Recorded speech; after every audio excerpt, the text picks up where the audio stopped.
নামাজ পড়ে, রোজাও করে, দান সদকাও করে।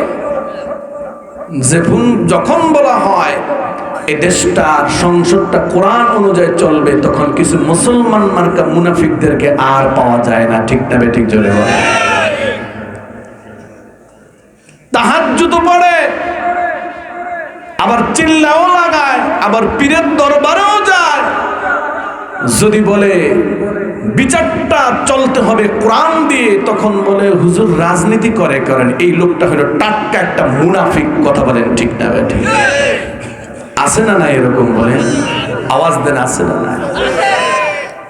সে নামে মুসলমান, নামে কি জোরে বলেন? মুসলমান।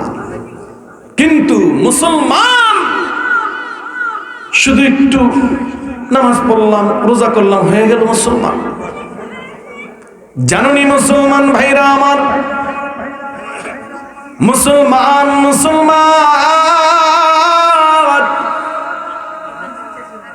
পরিপূর্ণভাবে ইসলামের সকল বিধি বিধান মেনে নেওয়ার নাম হলো মুসলমান। আর কিছু অংশ মানলাম, কিছু অংশ ছেড়ে দিলাম, কেমন যেন ইসলামের সাথে তামাশা করলাম। ঠিক না ঠিক জোরে বলেন? এজন্য আমার ভাইরা, কিয়ামতের দিন যদি আল্লাহর নবীর সাথে জান্নাত কামনা করেন রে ভাই, আল্লাহর নবীর আদর্শ আপনি নামাজে মানলেন, রোজায় মানলেন, তাহাজ্জুদে মানলেন, জানাজায় মানলেন, আল্লাহ নবীর আদর্শটা আপনি সমাজ জীবনে বিচারের ক্ষেত্রে মানলেন না, রাষ্ট্র পরিচালনার ক্ষেত্রে মানলেন না, আপনি নবী আর আল্লাহর নবীর আদর্শটাকে মেরাজ বন্টনের সময় আপনি মানলেন না, আল্লাহর নবীর আদর্শটা আপনি দেশ পরিচালনার ক্ষেত্রে আপনি মানলেন না, কেমন যেন আপনার আমার চরিত্রের সাথে আর আব্দুল্লাহ ইবনে উবাই মুনাফিকের কোনো পার্থক্য নাই। ঠিক না ঠিক জোরে কর? এজন্য আমার ভাইয়েরা, সংক্ষিপ্ত আলোচনার মূল কথা হলো, আপনি আল্লাহর নবীর আদর্শ কোরআন তথা ইসলাম মানবেন, পরিপূর্ণ আংশিক নয়।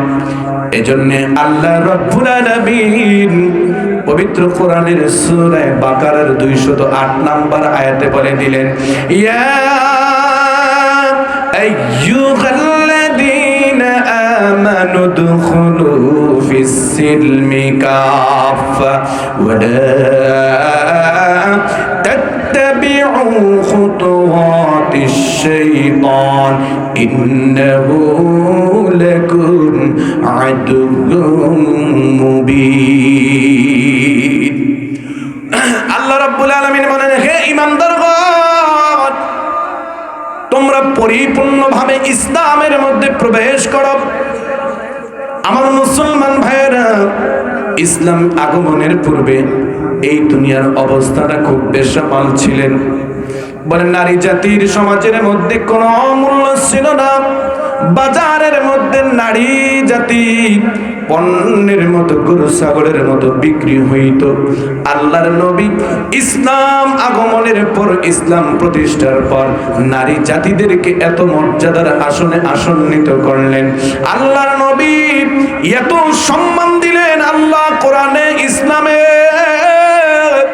আল্লাহ রাব্বুল আলামিন ঘোষণা দিয়ে দিলেন, ওয়াকাদা রাব্বুকা আল্লা তা'বুদু ইল্লা ইয়্যাহু ওয়া বিল ওয়ালিদাইনি ইহসানা। আল্লাহর ইবাদতের পর তোমাদের জন্য আবশ্যক ফরজ মা বাবার সাথে সদয় ব্যবহার করা। মুসলমান ভাইরা রে আমার, ইসলাম আগমনের পর, ইসলাম আগমনের পূর্বে কন্যা সন্তান জন্মগ্রহণ করলে তাকে জীবন্ত হত্যা করা হতো।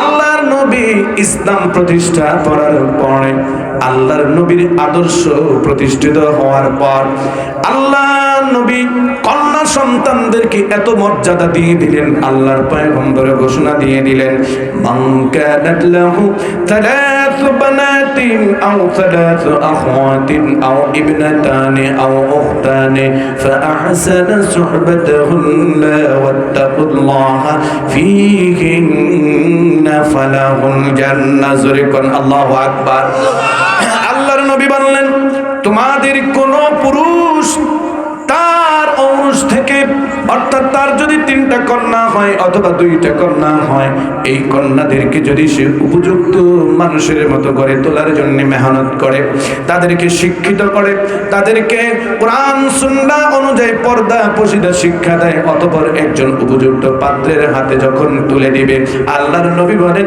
কিয়ামতের দিন এই পিতা কিছু অপরাধের কারণে যদি জাহান্নামী হয়ে যায় এই সন্তানগুলো এই কন্যাগুলো ওই পিতার জন্য জান্নাতে যাওয়ার কারণ হবে সুবহানাল্লাহ আমার মুসলমান ভাইরা ইসলাম তথা নবীর আদর্শ প্রতিষ্ঠিত হওয়ার পূর্বে সমাজের মধ্যে গরিবের কোনো সম্মান ছিল না গরিব মানুষকে বাজার থেকে ক্রয় করে ইচ্ছা মতন মারতো তাদেরকে যত তত্র কাজ করাইতো মজুরি দিত না না খাওয়ায় রাখতো হত্যা করে ফেলতো আল্লাহ নবী ইসলাম আগমনের পর আল্লাহর নবী চমৎকার ঘোষণা দিয়ে দিলেন শোনে রে বড় লোকের দরেরা তোমার বাড়িতে যে বৃত্ত রয়েছে তোমরা যা খাইবা যা পড়বা তোমরা তাকেও তা খাইতে দিবা তা পড়তে দিবা ইসলামের যত অর্থনীতির পন্থা সব আল্লাহ রাব্বুল আলামিন গরিবদের উপকারের জন্য দিয়ে দিলেন যাকাত কাদের জন্য গরিবের জন্য ফিতরা কাদের জন্য গরিবের জন্য ওসর কাদের জন্য গরিবের জন্য আমার মুসলমান ভাইরা সদকা কাদের জন্য গরিবের জন্য আল্লাহর নবী চমৎকার ঘোষণা দিয়ে দিলেন শোনরে আমি আর আমার বন্ধু হলো গরিবেরা আমি নবী আর গরিবেরা একই জান্নাতে থাকবো সুবহানাল্লাহ আফসোস লাগে রে মুসলমান এই গরিব মানুষগুলো কেমন যেন আল্লাহকে ভুলে গিয়ে আল্লাহ নবীর আদর্শকে ভুলে গিয়ে নির্বাচনের সময় 1000 2000 সূরা টাকা পাইয়া কেমন যেন উলট পালট করে ঠিক না বেঠিক জোরে হুজুর আপনারা কি দিছেন চেয়ারম্যান সাহেব মেম্বার সাহেব বা অমুক নেতা এত বড় একটা 1000 টাকার নোট দিছে আছে না নাই এত বড় 1000 টাকার নোট এটা হাঁটা কইতুন দিছে জানেননি হের কামের টাকাটা দিছে লক্ষ কোটি টাকা আসে প্রতিবন্ধীদের জন্য গরিবদের জন্য বিদ্যাদের জন্য অসহায় মানুষের চিকিৎসার জন্য বিভিন্ন সময় ঈদ বলেন অনুষ্ঠান বলেন 40 কেজি 50 কেজি চাউল আসে বলে 25 কেজি আইলে পিছন থেকে 2 সরাইয়া দিয়া 5 কেজি দিয়া কই দিছি আছে না নাই 40 কেজি আইলে সামন থেকে একটা শূন্য সরাইয়া দেয় 4 কেজি দিয়া দেয় কথা কন না কেন যেখানে চরমনা ইউনিয়নে একজন গরিব চাউল পায় হলো 40 কেজি 1 মণ 50 কেজি আর আমাদের এই সকল এলাকায় দেখি কয় কেজি 5 কেজি চাল পাইছি আমি কি বেশি ক্ষতি হয় নাই 50 কেজি পাইতেন খালি একটা শূন্য সামনে তো সরাই দিয়েছে পাইছে 5 কেজি কথা কন না এই টাকাগুলো দিয়া এই সকল চোর বাটপার লম্পটগুলো কোটি কোটি টাকা জোগাড় কইরা এরপরে নির্বাচনের সময় চিন্তা করে একটু চালান খাটাইলাম কথা বলেন ঠিক না বেটা কি আপনারা মনে বুঝছেন আমার কথা মিথ্যা আপনি গবেষণা করে দেখি আমার ভাইয়ের আমার বন্ধুরা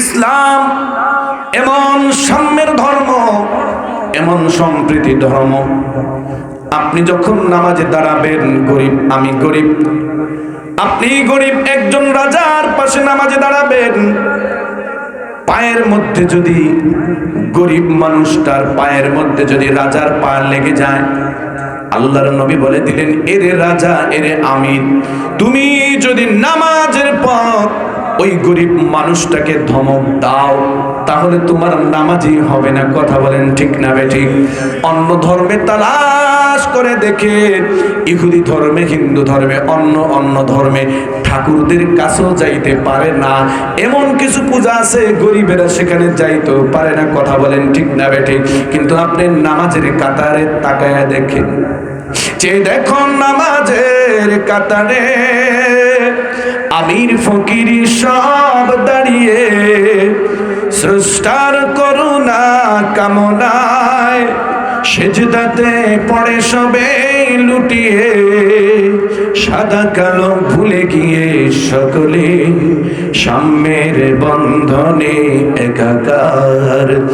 ইসলাম দিয়েছে লাঞ্ছিত বঞ্চিত মাজলুম মানুষের অধিকার। সাম্য মৈত্রী শিক্ষা দিয়ে দূর করে অন্যায় অবিচার। কিছু মানুষ আছে ইসলাম বাদ দিয়ে দেখবেন বড় বড় কথা কয়, 10 টাকার কেজি চাল খাইব, এই করবো সেই করবো, হ্যান করবো তেন করবো। কিন্তু ইতিহাস থেকে আমরা যেটা জানতে পেরেছি, কবি বলেন ওরা মানুষের কথা বলে রাতে দিন, কেড়ে নেয় দুঃখীদের অন্ন। ওরা অধিকার দিতে গিয়ে নারীদের বানিয়েছে বাজারের পণ্য। ওরাই চিহ্নিত দুশমন ইসলাম মুসলিম উম্মার। মানুষের মন গড়া তন্ত্রে দিনে দিনে বাড়ে প্রতিদ্বন্দ্বী, শাসকের শোষণের যন্ত্রে মাজলুম থাকে সদা বন্দী। তাতে আসবে না কোনো দিন শান্তি ধরায়, 53 বছর দেখেছি বারবার। ঠিক না বেঠিক জোরে কর। তাতে আসবে না কোনো দিন শান্তি ধরায়, ইতিহাস বলে দেয় বারবার। ইসলাম দিয়েছে লাঞ্ছিত বঞ্চিত মাজলুম মানুষের অধিকার। ঠিক না বেঠিক জোরে কর। একমাত্র ইসলামী মানুষের ইজ্জতের গ্যারান্টি, অর্থনীতির গ্যারান্টি, সমাজনীতির গ্যারান্টি, মা বাবা পুত্রের মধ্যে ভালোবাসার সম্পর্কের বন্ধন সৃষ্টিকারী একমাত্র ইসলাম। স্বামী স্ত্রীর মধ্য থেকে সকল প্রকার বৈরাগ্য দ্রুত দূর করে ভালোবাসার বন্ধনে আবদ্ধ করতে পারে একমাত্র ইসলাম। প্রতিবেশীর সাথে প্রতিবেশীর ঝগড়া ফাসাদ সব দূর করে দিতে পারে একমাত্র ইসলামের নীতি। ব্যবসায়ী এক দোকানদারের মধ্যে আরেক দোকানদারের ভালোবাসা সম্প্রীতি সৃষ্টি করতে পারে একমাত্র ইসলামের নীতিমালা, নবীর আদর্শ। কথা বলেন ঠিক না বেঠিক? আজকে সেই ইসলাম নবীর আদর্শ বাদ দিয়া আজকে আমরা কেউ স্লোগান দেই গণতন্ত্রের, কেউ স্লোগান দেই রাজতন্ত্রের, কেউ স্লোগান দেই ধর্ম নিরপেক্ষতাবাদের, কেউ স্লোগান দেই আমার আদর্শ অমুক, কেউ বলি আমার আদর্শ অমুক আছে না নাই। আহারে আহ, এরে মুসলমান ভাইরা আমার, আমি আপনি যখন মৃত্যুবরণ করি, কবরে যখন আপনার আমার লাশটা রাখা হয়, তখন কিন্তু বুকের উপরে হাত দিয়ে একটা দোয়া পড়া হয়। হয় কি হয় না? আপনাদের এলাকায় জোরে বলেন, কি দোয়া পড়েন? বিসমিল্লাহি ওয়া আলা মিল্লাতি রাসূলিল্লাহ পড়েন কি পড়েন না? এরে আমার মুসলমান, নিজের বিবেককে একটু প্রশ্ন করবেন। আমি তো মাঝে মাঝে বলি ভাই আমি এই লোকটার সামনে এই দোয়াটা পড়বো না, আর একজনের দিয়া পড়ান, কারণ আমি মিথ্যার সার্টিফিকেট তারে মরার সময় দেব না।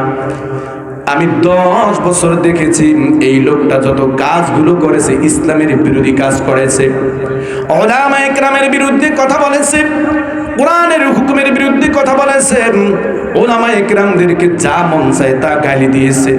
এখন এই লোকটা মারা গেল, এবার তার বুকের উপরে হাত রেখে আমি বলবো বিসমিল্লাহি ওয়া আলা মিল্লাতি রাসূলিল্লাহ। কি বললাম? বিসমিল্লাহ। আমি তাকে রাখলাম, আমি রাখা শুরু করলাম।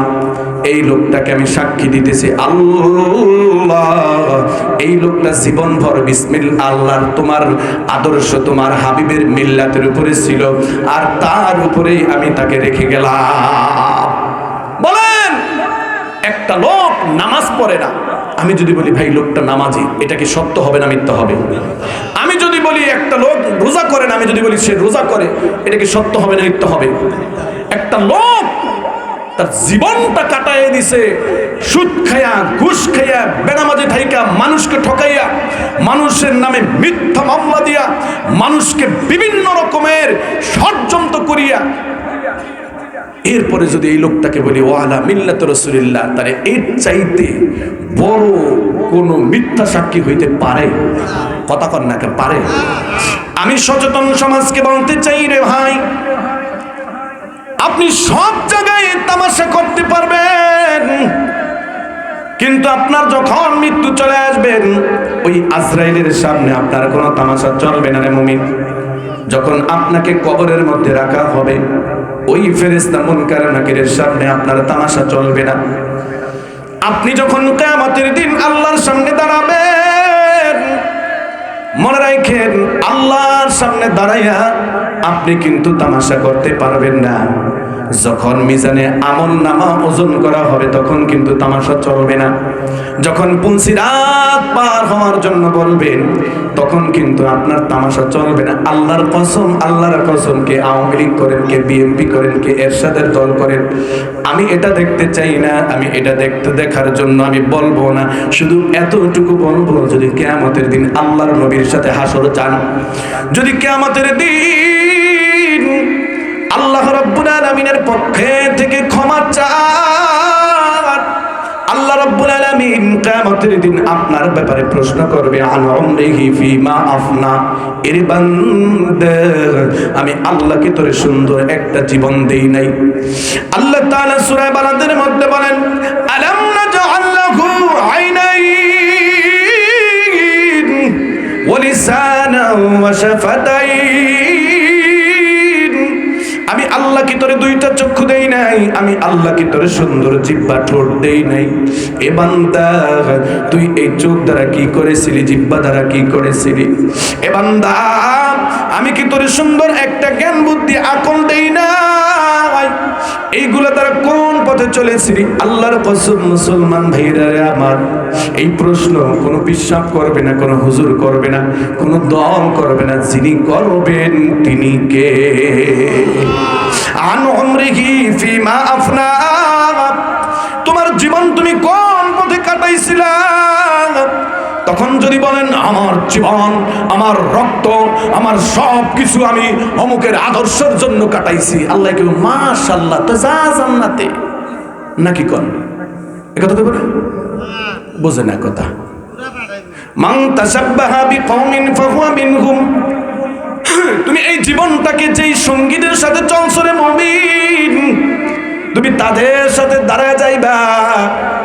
আর যদি এই দুনিয়া থেকে তোমাকে ভালো বলুক, কে তোমাকে মন্দ বলুক, ওই যে ব্যাংকটা যখন ইব্রাহিম আলাইহিস সালাতু ওয়াস সালামকে আগুনের মধ্যে ফালাইছে, ব্যাং বলতেছে, আরে পয়গম্বর ইব্রাহিমকে আগুনের মধ্যে ফালাইলো, এখন কি করব? ব্যাঙের প্রস্রাব তো পানির মতন, ব্যাংটা কুয়া থেকে পানি পান করে আর একটা লাফ দেয়, লাফ দেওয়ার পর ব্যাং লাফ দিলে পিছনের দিকে প্রস্রাবটা বের হয়। আল্লাহ তাআলা জিব্রাইলকে পাঠিয়ে দিলেন, এ জিব্রাইল যাও যাও ব্যাংকে গিয়ে প্রশ্ন করো এ এমন করতেছে কেন, কেমন করে? ব্যাং বলতেছে, আমি জানি না আপনি কে, তবে শুনেন কিয়ামতের দিন মানুষের মধ্যে দুইটা দল হয়ে যাবে, একটা হবে হিজবুল্লাহ আর একটা হবে হিজবুশ শয়তান। আমি তো জানি ইব্রাহিম আলাইহিস সালাম হিজবুল্লাহ আল্লাহর দলে, আর নমরুদ হইল হিজবুশ শয়তান শয়তানের দলে। কিয়ামতের দিন যখন দুইটা ভাগ হবে, কি হবে কি না হবে আমি জানি না, আমি চাই ইব্রাহিমের দলে থাকতে, আল্লাহর দলে থাকতে।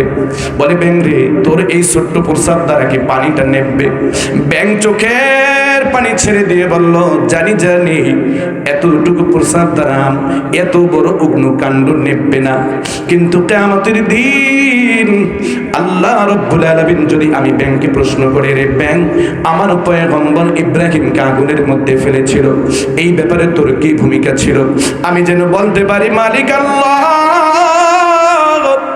আমাকে তুমি কি শক্তি দিছো আল্লাহ, তুমি আমার চাইতে ভালো জানো, তবে আমার শক্তি দ্বারা আমি চেষ্টা করেছি ওই পানি নিভানোর জন্য। আওয়াজ করে বলেন না সুবহানাল্লাহ। আল্লাহ রাব্বুল আলামিন অতঃপর এই ব্যাঙে এই কথাটা বড় পছন্দ করলেন। তাফসিরে আশরাফির মধ্যে হাকিমুল উম্মাত আশরাফ আলী থানভী রাহমাতুল্লাহ আলাইহি বলেন, আল্লাহ রাব্বুল আলামিন এই ব্যাংকটার জন্য জান্নাত নির্ধারণ করে দিয়েছেন। পশুর জন্য জান্নাত নয়, ব্যাংকটা যে সুন্দর ভূমিকা পালন করলো, সৎের পক্ষে থাকলো, ভালোর পক্ষে থাকলো, তাআওয়ানু আলাল বিররি ওয়াত তাকওয়া, ব্যাংকটা যে ভালো কাজে সহযোগিতা করলো, এজন্য ব্যাংকটাকে কিয়ামতের দিন আল্লাহর নাজাতের ব্যবস্থা করে দিবেন। শুধু তাই নয়, ওরে আজীবনের জন্য জান্নাতি করে দিলেন। সুবহানাল্লাহ। এরে আমার মুসলমান, তোমার মধ্যে কি ব্যাঙের মতন এতটুকু বুদ্ধি জ্ঞান নাই? তোমার কাছে প্রশ্ন আসলে বলে, হুজুররা কি পাস করতে পারবো নি? হুজুররা দেশটা কেমনে চালাইব? আর হুজুরদের দিকে তুমি কেন তাকাও? তুমি আল্লাহর দিকে তাকাও। আমার আল্লাহ আমাকে কোন পক্ষে থাকার জন্য বললেন? আল্লাহ আমাকে কোন পথ ছেড়ে দেওয়ার জন্য বললেন? তোমার ছোট্ট ব্রেনটার মধ্য থেকে এই প্রশ্ন কেন আসে না? বুঝেছি কেন আসে না জানো নি? তোমাকে দুনিয়ার শয়তানটা তোমাকে গ্রাস করেছে, তুমি বুঝেছো। যদি হুজুরদের পক্ষে থাকি তাহলে তাকে টেন্ডারবাজি পাবো না, হুজুরদের পক্ষে যদি আমি থাকি তাহলে বোতল বোতল খাইতে পারবো না, যদি ইসলামের পক্ষে থাকি তাহলে তো আমি ব্রিজের টেন্ডারটা পাইয়া 40 লক্ষ টাকার 20 লক্ষ টাকা মারতে পারবো না। এজন্যই দুনিয়ার সামান্য স্বার্থের কারণে তুমি ইসলামের পথে থাকলা না। আমার আল্লাহ সব কিছু দেখেন কি দেখেন না? জোরে কর। ইন্নাল্লাহা আলিমুম বিযাতিস সুদূর।